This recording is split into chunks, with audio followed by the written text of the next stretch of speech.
மக்கள் பாதுகாப்பு இயக்கத்தின் நிறுவன தலைவர் அண்ணன் பொன்ராஸ்தர், நிறுவன தலைவர் அண்ணன் இசைராஜா தேவர் அவர்களே, அமைப்பு செயலாளர் அண்ணன் வள்ளிக்கண் தேவர் அவர்களே, ஒருங்கிணைப்பாளர் அண்ணன் பொன்ராஸ் தேவர் அவர்களே, துணைத் தலைவர் அண்ணன் மானசாமி தேவர் அவர்களே, மாநில இளைஞரணி தலைவர் அண்ணன் மணிப்பாண்டி அவர்களே, மாமா சேட் மாமா வர்த்தக அணி தலைவர் அவர்களே மற்றும் மாநில மண்டல தென்மன் மாவட்ட ஒன்றிய நிர்வாகிகள் அனைவருக்கும் வருக வருக என நாளைக்கும் தென்மண்டல சார்பாக வரவேற்கிறேன். இந்த விழாக்களை ஏற்பாடு செய்த கன்னியாகுமரி மாவட்ட நிர்வாகிகள் அனைவருக்கும் நன்றியை தெரிவித்துக் கொள்கிறேன். இப்ப நம்ம கன்னியாகுமரியில கூட்டம் 2026 தேர்தலை பத்தியான விழிப்புணர்வு நிர்வாகிகள் கூட்டம். இந்த கூட்டம் நம்ம என்னென்ன முடிவு எடுக்க போறோம் 2026ல, சட்டமன்றத்துக்கு அண்ணனை அனுப்புறதுக்கான வழி என்ன, இதுவரை நம்ம அமைப்பு சார்பா என்னென்ன வேலைகள் பண்ணிருக்கோம், எல்லாருமே நம்ம காட்டுற அண்ணன் காட்டுற ஆளுக்கு ஓட்டு போடணும் அண்ணன் சொன்னீங்க, எல்லாம் சந்தோஷம். ஆனா ஒரு சிலரோட விருப்பம், நானே சொல்றேன் அண்ணன் இது தனிப்பட்ட விருப்பம், அண்ணன் முடிவெடுக்கிறத நம்ம ஏத்துக்கிடுவோம். 24 தொகுதியில 24 மாவட்டத்தில் இருக்க தொகுதியில் தனித்து நிற்போம், நம்மளோட பெரும்பான்மையை காட்டுவோம். அதுக்கப்புறம் அவங்க சொல்ற இடத்துக்கு என்ன, அவங்க அண்ணனை நேர பார்க்கட்டும், நம்ம பிஎம்டியை நேர பார்க்கட்டும். நம்ம ஏன் யாருக்கோ போய் ஆதரவு கொடுக்கணும் ஏன் சொல்லணும்? நம்ம ஏன் தனியா ஓட்டு வங்கிய நிர்வாகிக்கல முடியல இதுவரையில? இப்போ அண்ணன் தேவர் மாநாடு தென்காசியில் நடத்த போறாங்க. ஆனா தென்காசியில 5 தொகுதி இருக்கு, 10 யூனியன் இருக்கு. அதுக்கான களப்பணியை பாக்குறதுக்கு நாங்க இறங்கிட்டோம்.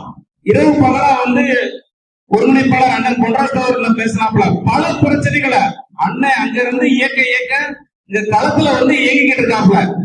அப்ப அந்த களப்பணிகளை பாக்குறதுக்கு இப்பவே வேலையை தொடங்கிட்டோம். தென்காசி மண்ணின் மைந்தனாக இருந்த ஐயா சமூக பாண்டியனுக்கு அப்புறம் இன்னைக்கு நம்ம இசைராஜா தேவரை தான் பாக்குறோம். தென்காசி மாவட்டம் முழுவதும் நீங்க எந்த கிராமம் போய்க்கோங்க, அண்ணன் இசைராஜா தேவர்னா அப்படித்தான் ஒரு பார்வை இருக்கு. அப்ப இந்த பார்வையெல்லாம் நாம ஓட்டாக்கணும். சும்மா வந்தோம் போனோம், ஒரு நடிகர் வந்தான் போனா அந்த கூட்டம் மாதிரி இருக்கக்கூடாது. அப்போ அதுக்கு நாம என்ன செஞ்சோம் அப்படின்னா, நாம இப்ப அந்த லிஸ்ட் எல்லாமே அந்த 5 தொகுதிக்குமே எடுத்துட்டோம்.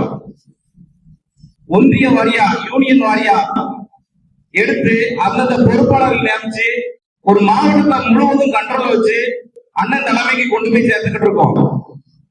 இது 2026ல நமக்கு பெரிய பயனுள்ளதா தரும். அண்ணன் அந்த டயத்துல முடிவுகள் எடுக்க திணறும் பட்சத்துல 24 மாவட்டத்திலையுமே பிஎம்டி நிர்வாகி நிக்கிறதுக்கு இப்பவே தயாராகிக்கோங்க. கொஞ்ச நேரத்துக்கு முன்னாலதான் அண்ணன் வள்ளிக்கண் தேவர் பேசினாரு. சங்கரங்கோயில் தொகுதியும் வாசலூர் தொகுதி தனி தொகுதியா இருக்கு, அதுக்கு கூட ஆள் ரெடி பண்ணியாச்சு மாப்பிளா அப்படின்ட்டாரு. ரெடியா இருக்கு, எல்லாமே ரெடியா இருக்கு. அப்போ நாம என்ன செய்யணும், நம்மளோட ஓட்டு வங்கியை ஸ்டார்ட் பண்ணணும். அதுக்கு அவங்ககிட்ட போய் நிக்கணும் தேவையில்லை. இந்த வட்டம் அவங்க ஏத்துக்கிட்டாங்களா ஏத்துக்கிறது இல்லையோ, ஆனா நம்ம தனிச்சு நின்று பெரும்பான்மை நிர்ணயிக்கும். அதுக்கப்புறம் அவங்க நம்மளை தேடி வருவாங்க. அது காலம் கண்டிப்பா அது கழிஞ்சு வரும்.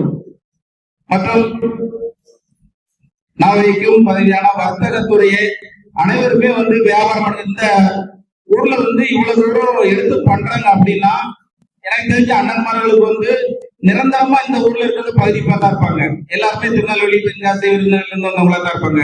இந்த வர்த்தகம் தான் இந்த அளவுக்கு ஒரு கூட்டத்தை நடக்கிறதுக்கு துணையா இருக்கு. என்னைக்குமே வர்த்தகத்தை முன்னெடுக்கணும். ஒரு ஆளுக்கு ஒண்ணுமே வர்த்தகம் தெரியலன்னா ஒரு நல்ல கம்பெனியை பார்த்து நல்ல ஒரு இடத்துல போய் ஒரு நல்ல ஓனருக்கு சேர்ந்துருக்க வேலைக்கு. இப்ப சாதாரண ஒரு கூட இருக்கக்கூடிய ஆளுக்கு 40,000 50,000 சம்பளம் தராங்க நம்பிக்கையானவர்களுக்கு. அந்த மாதிரி இடத்துல போய் வேலையை சேர்ந்துருங்க. இல்லையா தொழில் பண்ணுங்க, இல்லையா நல்லா படிக்கிறவங்களா நீங்க கவர்மெண்ட் வேலையை போயிருங்க. சும்மா போதை பொருளுக்கும் மத்த ஊர்ல இருந்துகிட்டே சும்மா வெட்டிய பேசுறதுக்கும் கதை பேசுறதுக்கும் பெண் பிள்ளைகளை பார்த்துக்கிட்டோ வச்சுக்கிட்டோ இந்த மாதிரி இருக்காதீங்க. இன்னும் நிறைய வந்து தண்ணி அடிக்கிற இளைஞர்கள் இப்ப அண்ணன் பேச்ச கேட்டு நிறைய பேர் தெரிஞ்சிருக்காங்க. ஆனா இன்னும் சில திருந்தல. அந்த தண்ணி அடிக்கிறது எப்படி நிறுத்தன்னு தெரியல. இவங்க தண்ணி அடிச்சது இவங்க உடம்பா கெடுத்துக்கிறது மட்டும் இல்லாம இவங்க குடும்பம், நம்ம சமுதாயம் எல்லாத்தையுமே சீரழிக்கிறான். பாண்டியம் பாண்டியம்னு சொன்ன காலம் உண்டு.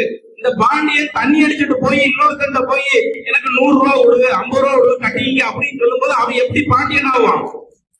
பாண்டியன் குடுத்துதான் பரம்பரை, எழுத்து பரம்பரை இல்ல. நீ வா குடுக்க அப்படி வாழணும், கெட்ட வாழணும். இன்னும் போய் தண்ணி அடிச்சுட்டு அவன்கிட்ட போய் ஒரு கட்டியும் கிடைக்குமா, கோட்டர் கிடைக்குமா, 50 ரூபா கிடைக்கும், 100 கிடைக்குமா, உன்னை எப்படி அவன் பாண்டியன் மதிப்பான்? இதெல்லாம் வந்து என்ன சொல்றேன்னே தெரியல. அது அவங்களா தான் திருந்தணும். சரி, 2026 தேர்தல் நமக்கு ஒரு பெரிய வெற்றியை தரும். அது அண்ணன் பாதையில் நம்ம பயணிப்போம் என்றதுக்கு முடிவு பண்ணி மீண்டும் தொடர்வோம். நன்றி, வணக்கம்.